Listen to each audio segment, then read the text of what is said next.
వేతనం ఇస్తానని చెప్పి ఇవ్వకుండా జరుగుతుంది. జీతాలు గిట్ట మాకు కనీసం ఇప్పుడు 6 నెలలు అవుతుంది రాక, నెలకి వేస్తా అని చెప్పి 10,000 ఇస్తాను. గవర్నమెంట్ కాంగ్రెస్ గవర్నమెంట్ వస్తే 10,000 వేతనం ఇస్తారు. 10,000 వేతనం కాదు, ఉన్న వేతనాలు ముందు ఇవ్వాలి. అది ఇవ్వకుండా గుడ్డుకు 5 రూపాయలు అని చెప్తుండు. 5 రూపాయలు కట్టిస్తే మిగతా 2 రూపాయలు మేము మా సొమ్ములు అమ్ముకొని, బంగారం అమ్ముకొని మేము తెచ్చడం జరుగుతుంది. జావ పోయమంటే ఖచ్చితంగా జావ పోయమంటుండు. జావ వస్తే జావకు జీతాలు ఎడికెంచి వస్తాయి, బిల్లు ఎడికెంచి వస్తుంది. మా జీతాలు ఇస్తాన్న 2,000 గ్యాస్ కట్టిస్తుండ్రు. మేము ఈరోజు రోడ్డు మీద పడ్డాం అసలు అందరం. కానీ ఇస్తున్న ప్రభుత్వం గవర్నమెంట్ కాంగ్రెస్ ప్రభుత్వం మాకు ఇవ్వకుండా జరుగుతుంది. ఎందుకంటే మేము 22 ఏళ్ళ నుండి వండుతున్నాం. డాక్టర్ గ్రూప్ మహిళలకు అన్ని ఏంటంటే గ్రూప్ వాళ్ళకు 20 లక్షల లోన్లు ఇస్తాం అవి అంటారు. మాకిట బ్యాంకు నుండి లోన్లు ఇవ్వాలి కానీ ఇవ్వడం జరుగుతలేదు. మాకు విద్యాశాఖ మంత్రి లేడు, మేము ఎవరికి చెప్పుకోవాలి ముందు. మాకు విద్యాశాఖ మంత్రి ఉండాలి కదా మా బాధలు తెలవాలంటే. ఏమనంటే పురుగులన్నం వస్తుంది, పురుగులన్నం వస్తుంది కదా, బియ్యం ఎడికెంచి వస్తున్నాయి, గవర్నమెంటే కదా ఇచ్చేది. కానీ అది చెప్తలేదు. గవర్నమెంట్ నుండి పురుగుల బియ్యం ఇస్తున్నామని చెప్పారు.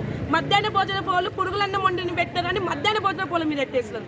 కానీ గవర్నమెంట్ నుండి కదా రేవంత్ రెడ్డి పురుగుల బియ్యం ఇస్తుండు కాబట్టి మధ్యాహ్న భోజన పోలు ఉండండి ఒక్క స్టేట్మెంట్ గిట్ట రాదు.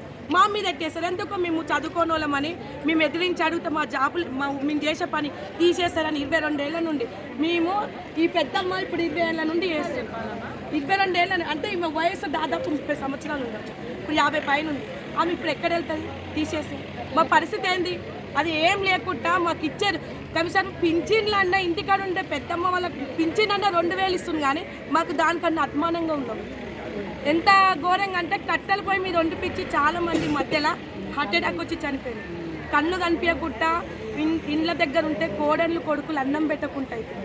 మేము ఇన్ని రోజులు పేద పిల్లలకు అన్నం వండి మా ఒక ఏజ్కి వచ్చే వరకు మాకు అన్నం పెట్టడం లేదు. మేము ఈరోజు రోడ్ల మీద పడవలసినంత పరిస్థితి వస్తుంది. కాబట్టి మాకు ఇస్తున్న 10,000 మేమైతే అడగక ముందే గవర్నమెంట్ కాంగ్రెస్ గవర్నమెంట్ వస్తే 10,000 ఇస్తాను, వేతనం ఇస్తున్నారు. ఖచ్చితంగా మాకు ఆ వేతనం కావాలి. ఇచ్చిన దాకా వదిలేదే లేదు. మేము ఇదే ఈ రోజు రేపు కూర్చోవడం కాదు. మేము మళ్ళీ మాకు పైన ఒకటి వస్తుంది. మేము ఖచ్చితంగా దాన్ని మేము ఇందాక అక్క చెప్పినట్టు ఖచ్చితంగా అసెంబ్లీకి ముట్టడి